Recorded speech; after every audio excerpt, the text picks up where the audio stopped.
Live.com and click on SinoFresh. Breathe free, breathe safe. Use SinoFresh. It works.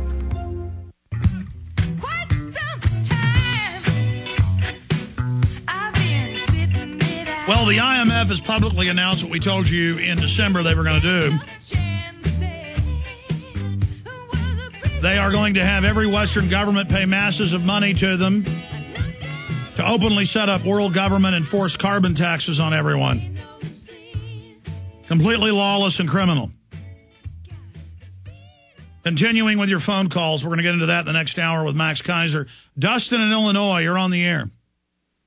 Hey, Alex, I just want to say you're doing a great job. Your knowledge is just unbelievable. I refer to you as America's alarm clock. You're constantly waking people up.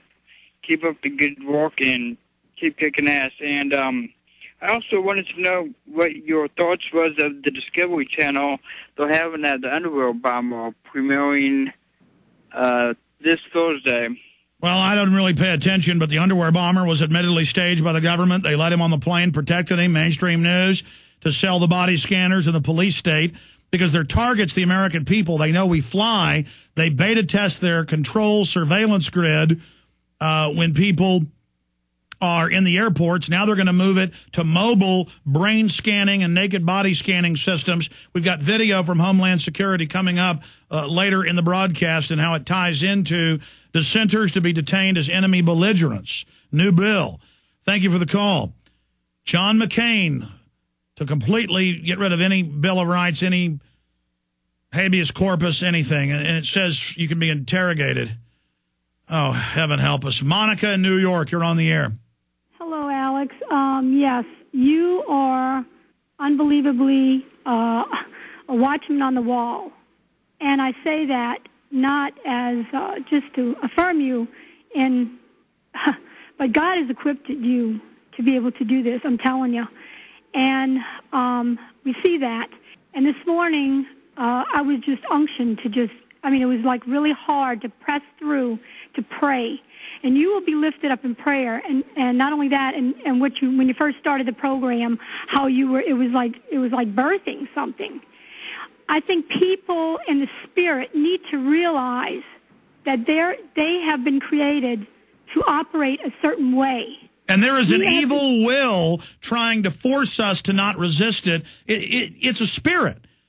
And I mean, that's what it is, forcing down upon us to go along with the system, to be evil, to be worldly, to not have courage. And I feel like today I have passed over another line. This has happened to me before in a progression of discernment and awakening. And the reason I'm waking up and even more, and other people are as well, is because the enemy is rising right now. And God is trying to lift you up, the listeners, against this enemy. And I just realized the position I'm in. And I just say, why, God? Why is the world this way? Why do I understand this and a lot of other people can't, if they could just know what I know? Yeah. And we don't need to know, not all people need to know all specific things. I really believe in the spiritual. You're dealing with a dimension where you're operating and it's an all-knowing through, you know what I mean? It's like God can download it to you.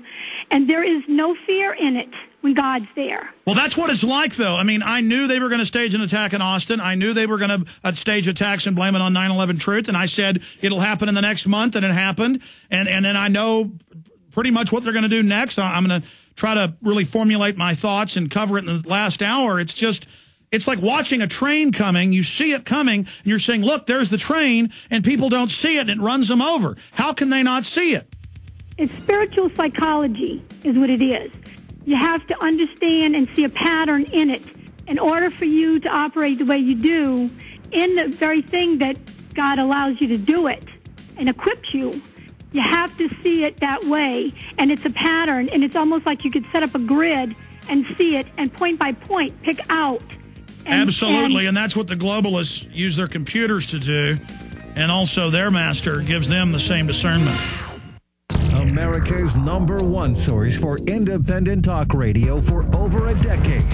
We are the GCN Radio Network.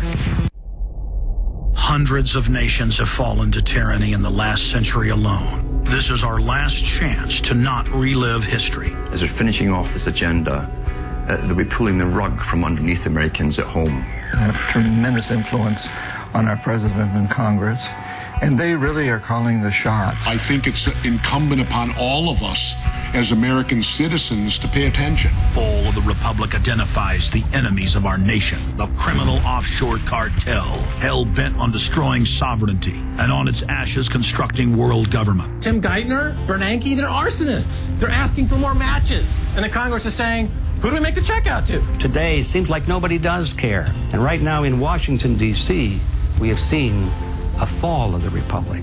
Get your copy of Fall of the Republic on DVD at Infowars.com or watch it online right now in super high quality at prisonplanet.tv. Waging war on corruption. Alex Jones on the GCN Radio Network.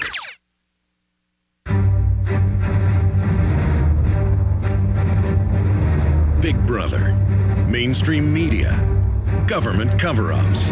You want answers? Well, so does he.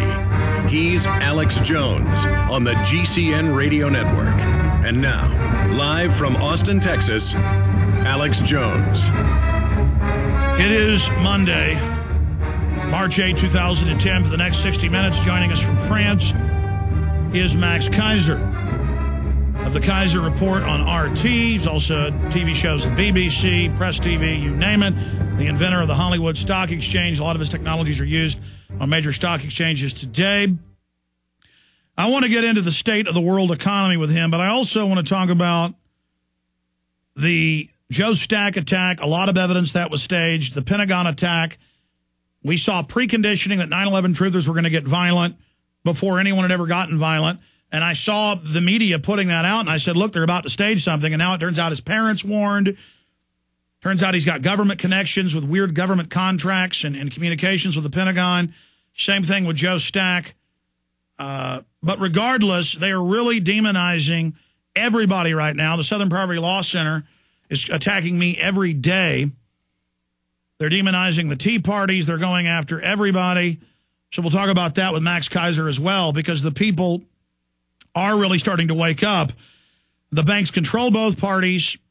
The good news is, I want to cover first, Iceland voters reject repayment plan and how that dovetails with this AP article. IMF suggests how to raise climate change funds, pay money directly to them. So we'll talk about the open expansion of this private banking world government with Max Keiser. Max Keiser, good to have you here with us. Hey, Alex, good to be back with you. So much is going on. Let's talk in general terms first about the world economy. More and more analysts are saying, look, we got 22% unemployment. We're really in a depression. Things are getting worse, not better. Where is this going? Yeah, well, as we've talked about before, it's a global phenomenon, what I call the global insurrection against banking occupation. We're seeing it in Iceland. We're seeing it in Greece. We're seeing it in countries all over the world. It started in 2007 with the beginning of the credit crunch. We first started to understand what was happening with the credit crunch. Remember, over there at Citigroup, the CEO of Citigroup, Chuck Prince, said as long as the music keeps going, we're going to keep dancing. What he meant by that was as long as the Fed was going to continue to print money in ways that we could borrow and securitize our way into these phony profits, we're going to continue to do so, even though our underlying basic business model is corrupt. Well, anyway, the music stopped, and this was the beginning of the global credit crunch. It was huge in 2008. There was a bit of a respite in 2009 because of the stimulus package, which was basically nothing more than a bit of a sugar high. And now in 2010, it's the resumption of this global crunch, this credit crunch, this deflation, this depression. And the people in various countries around the world are starting to fight back. They're fighting back in Iceland. They're fighting back in Greece. So it's not just in the U.S. that people are being disenfranchised by the tyranny that's gone on the level of the investment banks. And worldwide, I've seen the news in Iceland, in Spain, in Greece, the media is implying that the anti-banking parties, the anti-looting parties are terrorist or radical, and so look for events to be staged and blamed on the opposition there. But I don't think that these staged provocations, or in some cases the establishment allowing nuts to attack the government, is going to make the people love the banks. I think this isn't going to work, Max. Well, it's interesting. In countries like Greece and Iceland, the